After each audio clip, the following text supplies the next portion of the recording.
Gervonta Tank Davis gets another highlight reel knockout. Leo Santa Cruz is the victim this time. Now, I have to say, I didn't really do much coverage of this fight. I didn't even do a prediction video, I don't think. Reason being was, ever since this fight was first announced, I was just fairly sure Tank Davis would win this fight. He'd win it on point, or he'd win it by knockout, I should say. And I actually didn't see this fight going into the mid-rounds. I really didn't. Because I just thought Leo Santa Cruz come up from bantamweight. His best weight would arguably be 122 or 126.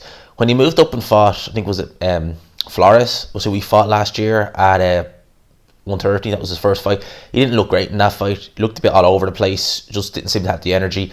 Just didn't look like this was the weight for him. So to go from that into a fight with Tank Davis, who was very big at the weight, who was a very big puncher, who is just so much younger, so much fresher, I just thought that has disaster written all over it. That has knockout written everywhere. But Leo Santa Cruz, he is still a good fighter. You know, he does have some ability there. And, you know, maybe a year later we can see if he's grown into the weight, if he's settled in the weight. But having said all that, I still favoured Tank Davis heavily. How this fight went was, actually the first 3 rounds, I gave him to Leo Santa Cruz. I thought he was very competitive. You know, he was throwing a lot of shots. He was jabbing with Gervonta Tank Davis. Tank wasn't really doing much in the first 3 rounds. It was really Leo Santa Cruz just outworking him, overwhelming him, throwing a lot of shots. The thing I noticed early on was that even though Leo Santa Cruz was landing on Tank Davis, he was throwing some good shots in there, he was getting some shots off, none of the shots seemed to bother Tank Davis at all. He didn't seem deterred, he didn't seem worried, he didn't really seem anything. So I'm sure he felt Leo Santa Cruz's power. Leo Santa Cruz has never been the biggest puncher, even at featherweight. So going up now in weight against someone like Tank, he wasn't able to sting him. That's the base. That's how he wasn't able to sting him. So Tank Davis looked in control. You could see early on, so early as the second round, he was looking to set an uppercut off. Because I saw him land a couple of uppercuts in the second round, one in particular. They weren't devastating shots or anything like that, but you could see that was what Tank Davis was looking to land. You could see that. Right, and then into the 4th round, that's when Tank really started having success. Because what Leo Santa Cruz was doing was he was trying to exchange. He was getting in the pocket, he was getting close, he was trying to exchange with Tank Davis, which is something you just don't want to do. Tank Davis, you know, throws very, very powerful uppercuts, has good hooks. You don't want to do that, right? Especially when you're a naturally smaller guy, especially when you don't have the power to really stamp your authority on this fight. You really don't want to do that.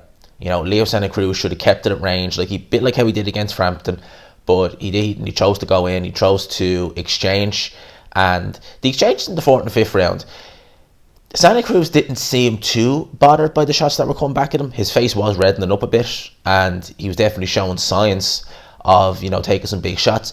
But for the most part, he seemed actually okay.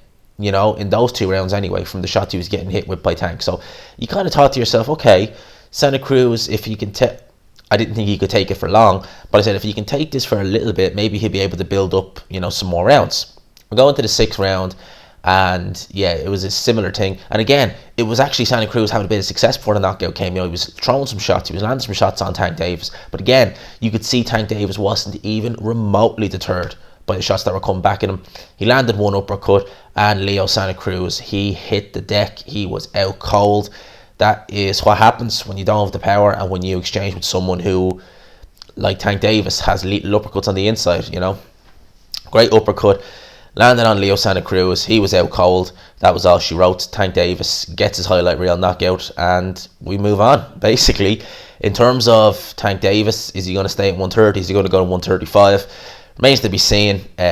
Miguel Berchelt is a name at 130 that I would definitely enjoy seeing, because Berchelt would be similar enough to Leo Santa Cruz in the sense that he throws a lot of punches. He's a natural 130 pounder. He can definitely punch, you know, he can definitely punch. So the shots that Leo was landing on Tank Davis, if that was Miguel Berchelt, Tank Davis would be in trouble.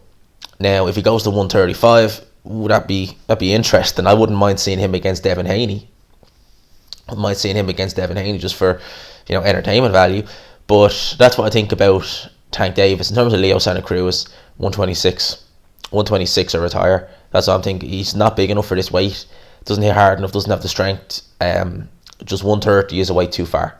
Now, as I was saying, it's a way too far. So if he can get back down to 126, he could still be useful down there. You never know. There's guys like Kanzu, Josh Warrington. You know, when I even look at 130 now, if he plans on staying there, you know, you have Burchelt, as I named, possibly Lomachenko coming back down. You have Shakur Stevens. You know, and then again, 126 isn't the easiest. You know, you got Navarrete, Josh Warrington. It's not as strong. But Navarrete is a problem at that weight. Serious problem. So those are my thoughts on this. Let me know yours down below. I hope you enjoyed this video. Smash the like button if you haven't already. Subscribe, of course, if you are new to the channel. I'll talk to you peeps. Peace.